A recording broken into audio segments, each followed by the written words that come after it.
እዙ ባህግና እዩ ባህግና ሜድያ ብሰልፊ ዲሞክራሲ ህዝቢ ኤርትራ ዝዳሎ ሰሙናዊ መደብ እዩ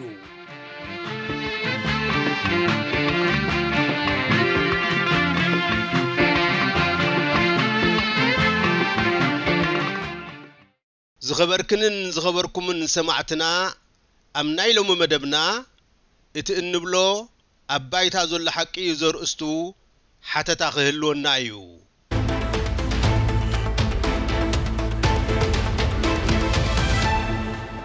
ርሳዓን ከጽናውን ጉዳይ ልኡላውነት ደኣ ጉዳይ ህግደፍ ማዓስ ኮይኑ ብዝብል አርእስቲ ዝተዳለወ ክኸውን እዩ ክሳብ ፍጻሜ መደብና ሓቢርኩምና ጽንሑ ሰናይ ምክትታል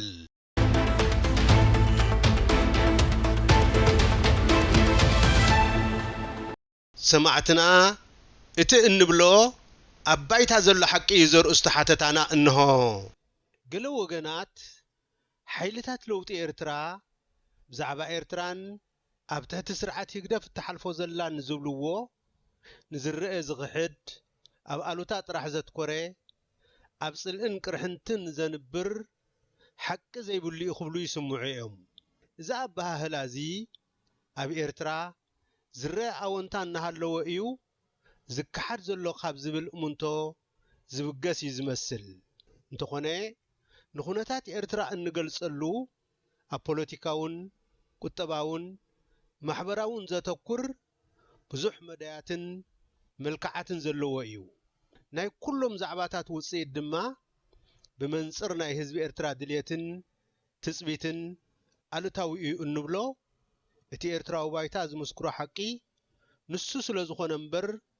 ዘየለ ምሂስካ ኣብ ጽልእን ቅርሕንትን ንምንባር ዝተማሃዘ ይኮነን ኣብ ኤርትራ ሕገ መንግስታዊ ስርዓት የለን መሰል ሓሳብካ ምግላጽን ምውዳብን ኣይሕሰብን እዩ ንኤርትራዊ ብዙሕነት ዘንጸባርቕ ፖለቲካዊ ውዳበን ነፃ መድያታትን የለዋን ኣብ ነንሕድሕዶም ዝናበቡ ግሉጽነትን ተሓታትነት ዘለዎም ኣካላት መንግስታዊ ምምሕዳር የለውን ምርጫ እሞ ድማ ዘይሕሰብ እዩ ልዕልና ፍትሕውን በኺሩሉ ዘሎ ይኹንብል እንከለና እቲ ኣባይታ ዝድህሰስ ሐቂ ከምኡ ስለ ዝኾነ እምበር ኣወንታ ጓዕፂጽካ ንምሕላፍ ስለ ዝተደልየ ኣይኮነን እዚ ካብቲ ኢሳይያስ ሕገ መንግስቲ ሞይቲ እዩ ምርጫ ንምክያድ 40 ዓመታት ምናልባት እውን ካብኡን ላዕሊ የድልየና ይኸውን ዝበለሉ እዋን ክርአ እንከሎ ኤርትራዊ ፖለቲካዊ ባይታ ክሳብ ክንደይ ኣወንታ ሓርድምዎ ከም ዘሎ ዘመልክት እዩ ዜጋታት ኣብ ሃገሮም ሃብቶም ኣውፊሮም ንነፍሶም ክኢሎም ሃገሮም ዝሃንጽሉን ህዝቦም ዘርብሕሉን ዕድል የለን በአንጻሩ ኤርትራውያን ሰብ ሃብቲ ጎረባብቲ ሃገራት የልምዑ ኣለዉ ኣብዚ ቀረባ እዋን ኤርትራውያን ኣብ ኡጋንዳ ኣስታት $3 ሚልዮን ኣውፊሮም ከም ዘለዉ ምስምዑ ንኣብነት ክጥቀስ ዝከኣል እዩ ኩነታት ኤርትራውያን ኣብ ደቡብ ሱዳንን ሓያሉ ሃገራት ኣፍሪቃን እውን ካብዚ ዝተፈልየ ኣይኮነን ነዚ ዝተዓዘቡ ናብታ ንደቃ ዘይኮነት ኤርትራ ቀናእን ገባትን ምምሕዳር ህግደፍ ወጻእተኛታት ኣውፈርቲ ክመጹ ምጽውዑ ኸኣ ግብራዊ ኣይኮነን ምምሕዳር ህግደፍ ስሩዕ ዓመታዊ ባጀት የብሉን እዚ ሓደ ካብ ምርኣያታት ዘይግልጽነቱ እዩ ናይ ወጻኢ ሸርፊ መንቀሳቐሲ ህግደፍ ኤርትራውያን ካብ ወጻኢ ናብ ቤተሰቦም ካብ ዝልእክዎ ብሕጊ ናይ ዕዳጋ ዘይግዛእ ናይ ዓመፅ ሸርፊ ዝተዋህለለ እዩ ኣብቲ ዝርካቡ ሃብቲ ሃገር ማዕረ ተጠቃምነት ስለ ዘየለ ኣብ መንጎቲ ሓፋሽን ብኣጻብዕ ዝቝጸሩ ብምጥፍፋእን ናብቲ ጉጅለብ ዘለዎም ቅርበትን ዝሃብቶሙን ዘሎ ናይ መነባብሮ ፍልሊ ሰማይን ምድርን እዩ እቲ ጉጅለ ናይ ህዝቢ መሰረታዊ ነገራት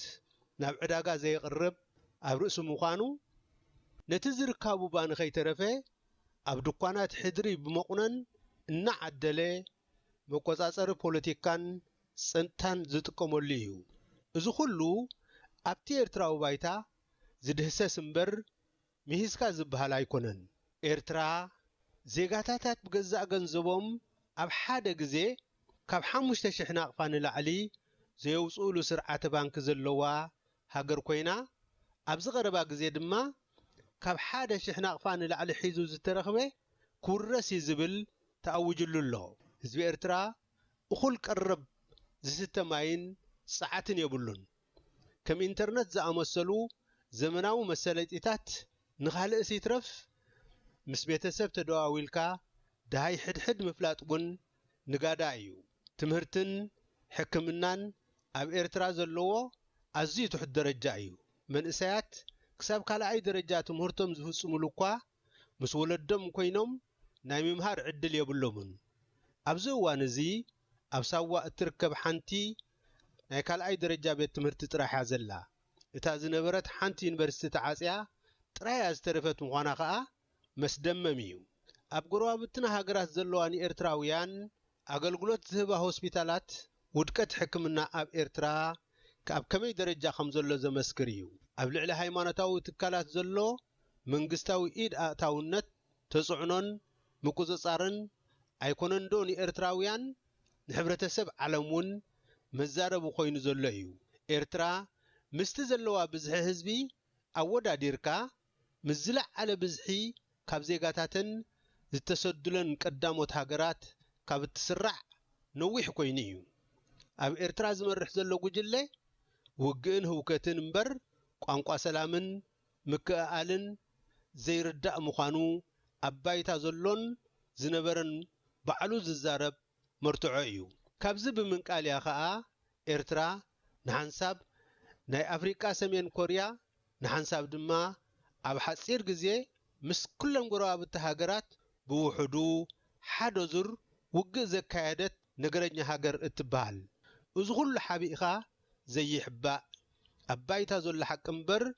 ንጉጅለ ህግደፍ ብዓይኒ ጽልኢ እትገልጸሉ ጸለማ ኣይኮነን እቲ ኤርትራዊ ኩንነት ዝምስክሮ ከም ዝናሃለወ ብዛዕባ ኤርትራ ዝበሃልን ዝጽሓፍን ኣባይታ ዘሎ ኣወንታ ኺሒዱ ናብ ኣሎታን ጽልእን ዘትኮረ እዩ ንዝብሉ ወገናት ሃየበሉስከ እቲ ኾነ ኢልካ ዝተሰግረ ናይ ህግደፍ ኣወንታ ኣርዩና እንተዝበሃሉ ኣባይታ ፍሪኤን ዘይሕፈስ ዘመናዊ ማሽናት ኣለዋና ካብ ምባል ሓሊፎም እንታይ ከም ዝብሉ እንድዒ ኢሳያስ ተጠሊዑ ኣብ ኤርትራ ዝነበራ ፋብሪካታት ዓንየን ኣበይ ኣለዋ ባጽዕ ሉል ባሕሪ ትበሃል ነይራ ሎሙኸ ኣበይ ኣላ ክብል እንከሎ ሕሉፋት ህግደፍ ብምዃን ተኣመንትን ምዃን ዋላ ትንፈርምበር ጤልያ ብዝብል ሃንደፍደፍ ዝብልዎ ይህሉ ይኸውን እቲ ኢሳያስ ኣብ ብዙሕ ኣጋጣሚታት ኣብ ምዝርዛር ጸገማትን ዘይትግበር መብጻዕታትን ሃተፍተፍ ዝብሎ ኣባይታ ግና ሕቶ ህዝቢ ዘይምልስ ከም ሓቂ ዝወስድዎ እንተልዮም ኣብ ሕልሚ ይነብሩ ከም ዘለዉ እዮም ዘመልክቱ ስለዚ እቶም ተግባራት ጉጅለ ህግደፍ ተቃዊሞም ኤርትራን ህዝባን ናብ ዝሓሸ ህይወት ንምስግጋሩ ይቃለሱን ዘለዉ ሓይልታት ብጽልእን ቂምን ዝኸሱ ንገዛእ ርእሶም ኣብ ዘይጭበጥን ኣባይታ ዘየለን ሕልሚ ይነብሩ ከም ዘለዉ ተረዲኦም ምስ ሓይልታት ለውጢ ክስለፉ ሎምውን መጸዋዕታና ህያው እዩ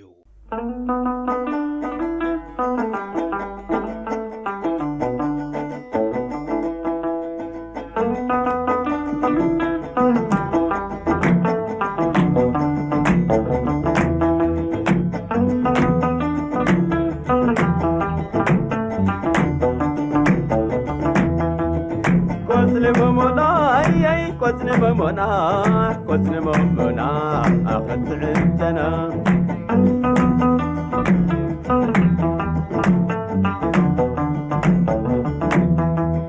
بحر نزانا كوم البقولا صبق بحريا أقنت زلالا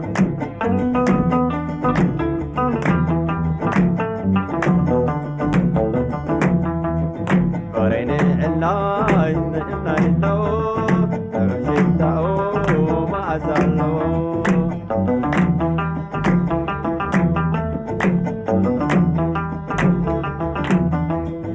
أبزيون الله برنا يقابا كل سوريا صبق عن بابا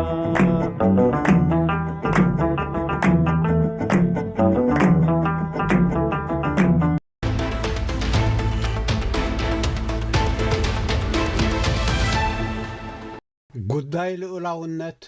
ጉዳይ ህግደፍ መዓስ ኮይኑ ርእስ አንቀጽ ሰልፊ ዲሞክራሲ ህዝቢ ኤርትራ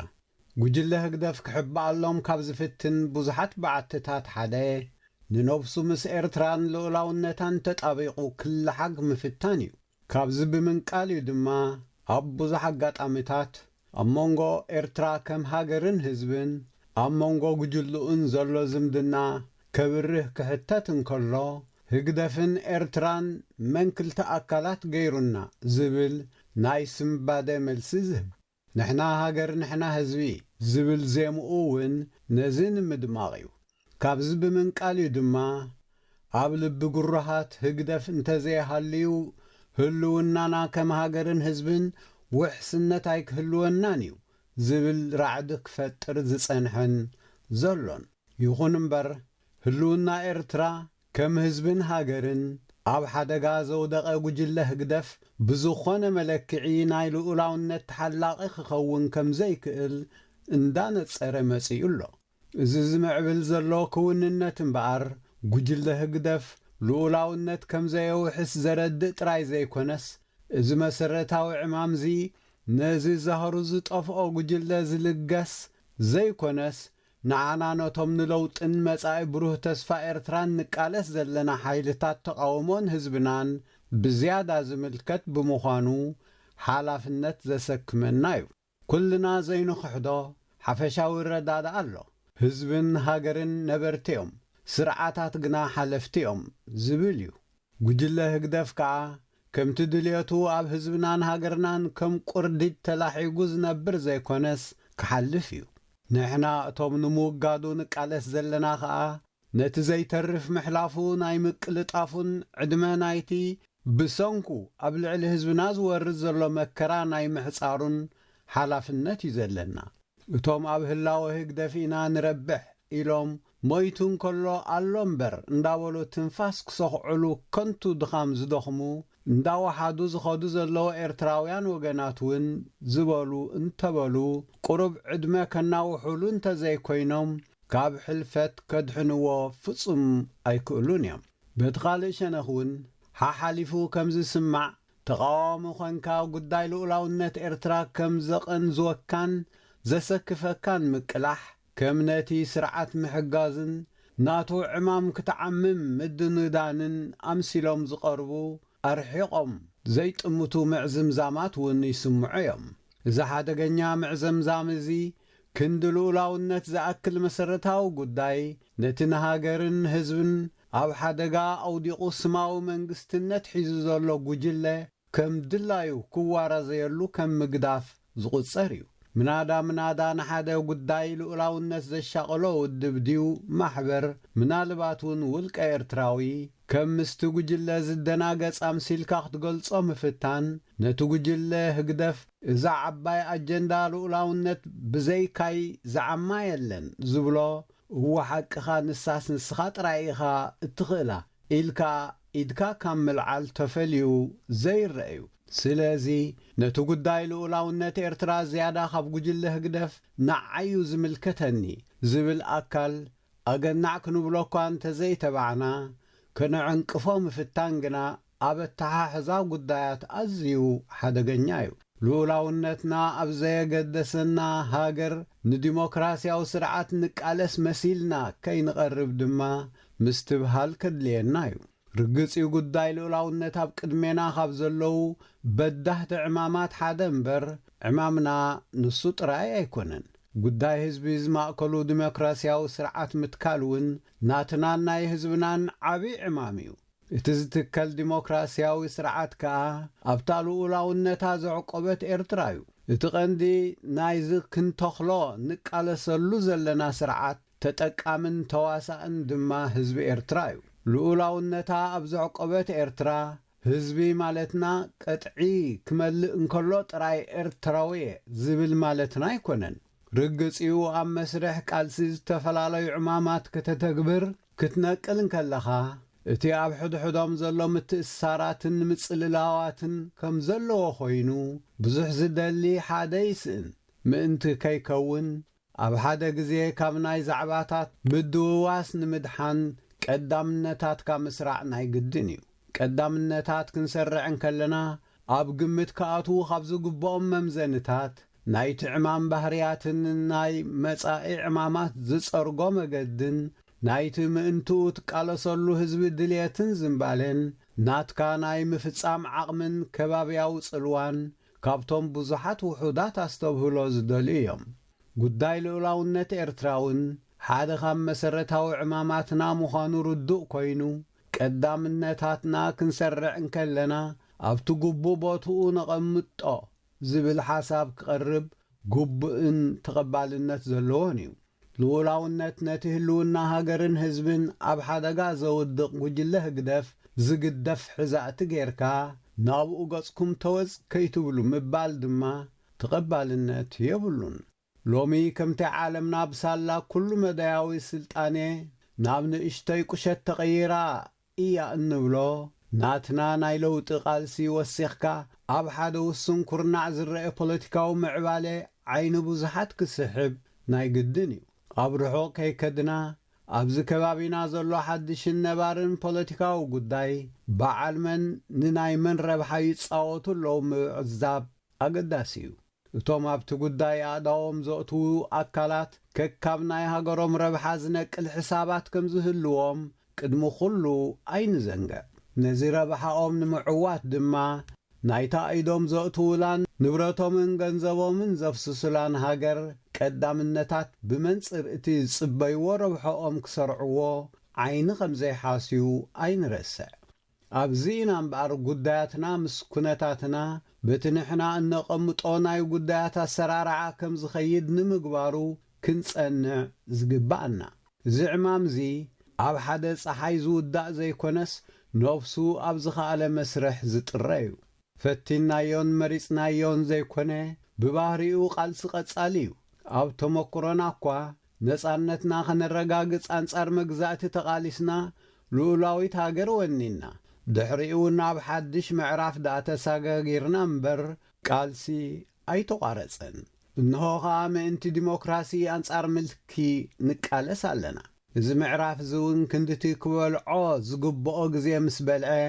ክዕወት ናይ ግድን እዩ። ድሕሪኡ ድማ ኣብ ካልእ ሓድሽ ምዕራፍ ቃልሲ ምእንቲ ዕብየት አንጻር ድሕረትን ድኽነትን ክቕጽል እዩ።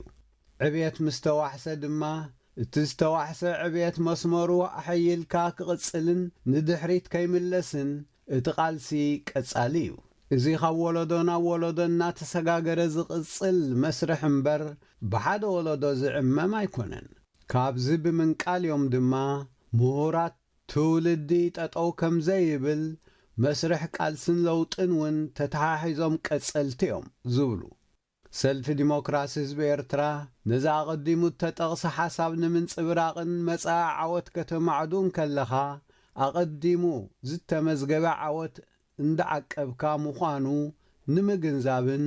ኣብ መቕድም ፖለቲካዊ መደብዒኡ ተልእኾ ሰልፊ ዲሞክራሲ ህዝቢ ኤርትራ መላእ ሓርነት ህዝባ ዘወሓሰት ልኡላውነታ ዝሓለወት ሃድነት ህዝባ ዝዓቀበት ድኽነትን ሕማማትን ዝሰዓረት ክብርታት ህዝብና ዝሓለወት ብልጽግቲ ቀዋማዊት ዲሞክራስያዊት ሃገር ንምህናጽ ምቅላስ እዩ ዝበሎ ምጥቃሱ ኣገዳሲ እዩ።